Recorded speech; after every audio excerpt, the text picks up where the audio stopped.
Hi நண்பா, இந்த ஒரு வீடியோ சூப்பர் சிங்கர் சீசன் 10 நிகழ்ச்சி முடிவு பெற்ற நிலையில் தற்பொழுது ஒரு பிரச்சனை வந்து பார்த்தீங்கன்னா மீண்டும் எழுந்திருக்குது. அதாவது டைட்டிலுக்கான பிரச்சனை தான் எழுந்திருக்குது.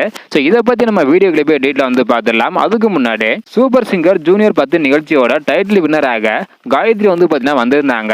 ஸோ இதை பற்றி உங்களோட கருத்து என்ன அப்படின்றத மறக்காம கமெண்ட் பண்ணுங்க. ஓகே அன்பா, வாங்க நினைக்கிற வீடியோக்குள்ள போகலாம்.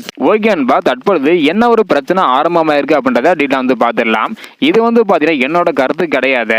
ஓகே அன்பா, காயத்ரி தான் டைட்டில் வின்னராக வந்து வந்திருந்தாங்க. காயத்ரி வந்து பார்த்தீங்கன்னா டைட்டிலுக்கு முன்னாடி வரையுமே எல்லா எபிசோட்லையுமே நல்லபடியாக பாடியிருந்தாங்க. சொல்ல போனா இந்த ஒரு சீசன்ல நம்பர் 1 பிளேஸ் காயத்ரிக்கு கொடுக்கலாம் அப்படின்னு சொல்லிட்டு வந்தாங்க.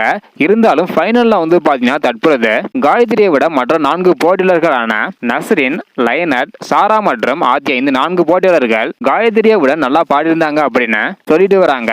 காயத்ரி ஃபைனல்ல கொஞ்சம் சொதப்பி இருந்தாங்க. ஆனா ஃபைனலுக்கு முன்னாடி வரையுமே நல்லா பாடியிருந்தாங்க அப்படின்ற சொல்லியிருக்கிறாங்க. அது மட்டும் இல்லாம இதுல தேர்ந்தெடுத்தது வந்து பாத்தீங்கன்னா கமல் சார் தான் தேர்ந்தெடுத்திருந்தாங்க. டைட்டிலுக்கான வின்னர் வந்து அறிவிச்சிருந்தாங்க. டைட்டிலுக்கான வின்னரை அறிவிக்கும் போது அந்த கார்டை கொடுக்காம பிக் பாஸ் ஸ்டைல வந்து பாத்தீங்கன்னா வின்னரா அறிவிச்சிருந்தாங்க. இதுவும் ஒரு புறம் வந்து பாத்தீங்கன்னா ஒரு மாதிரி வந்து பேசிட்டு வராங்க. எது எப்படியோ சூப்பர் சிங்கர் ஜூனியர் 10 நிகழ்ச்சியோட சீசன் எல்லாம் முடிஞ்சிருச்சு. உண்மையாலுமே காயத்ரி இவங்க பினாலையில மற்ற 4 போட்டியாளர்களை விட கொஞ்சம் சுமாராக தான் பாடியிருந்தாங்களா இல்ல அப்படின்றக்கான உங்களோட கருத்தை மறக்காம கமெண்ட் பண்ணுங்க.